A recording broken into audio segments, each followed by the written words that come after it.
अंतर के आधार पे पृथ्वी को 3 कटिबंध में बांटा गया है। उष्ण कटिबंध, शीतोष्ण कटिबंध और शीत कटिबंध।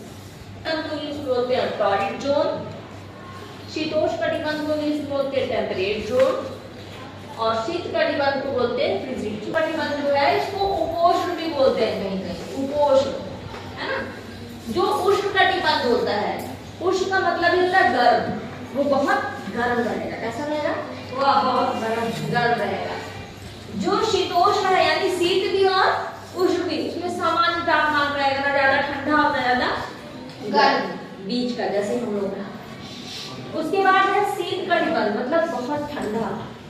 कर्क रेखा से मकर रेखा तक सूर्य की किरणें शाम में एक बार हर अक्षांश पे सीधी पड़ती है, इसलिए वो जो क्षेत्र है मकर रेखा से कर्क रेखा तक ज्यादा ऊष्मा प्राप्त करता है। क्या करता है?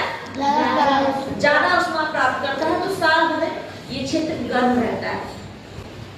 कर्क रेखा से मकर रेखा तक का जो क्षेत्र है उसमें साल भर में हर अक्षांश पे सीधी यानी सूर्य की किरणें लंबवत पड़ती है ना। टॉर्च अगर जलाएं तो इसमें तो कैसी पड़ी, तिरछी पड़ी है, और कर्क से मकर तक लंबवत एकदम सीधी पड़ेगी। और जब कोई सीधी रहेगी, मोमबत्ती जला लो, उसके सीधे हाथ रख लो, ये ऐसे रख दो, देखो इधर सीधे रखोगे तो ज्यादा चलेगा ना। तो इस क्षेत्र पे यानी कर्क से मकर तक का जो क्षेत्र है उसमें सूर्य की किरणें सीधे पड़ती हैं, इसलिए ये क्षेत्र ज्यादा गर्मी प्राप्त करता है। और इस क्षेत्र को कहते हैं उष्ण कटिबंध का क्षेत्र। क्या कहते हैं? उष्ण कटिबंध, टॉरिड जोन। यानी ये कर्क है और यहाँ से मकर रेखा तक कौन सा जोन है? हाँ, टॉरिड जोन या उष्ण कटिबंध। समझ में आ रही ना?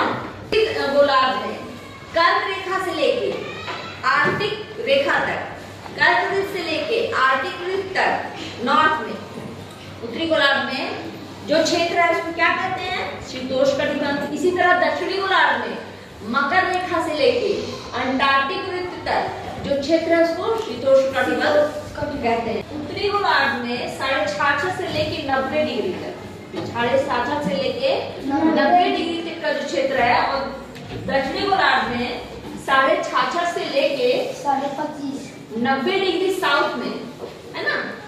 जो जोन पड़ता है, जो जोन पड़ता है उसको क्या कहते हैं? शीत कटिबंध।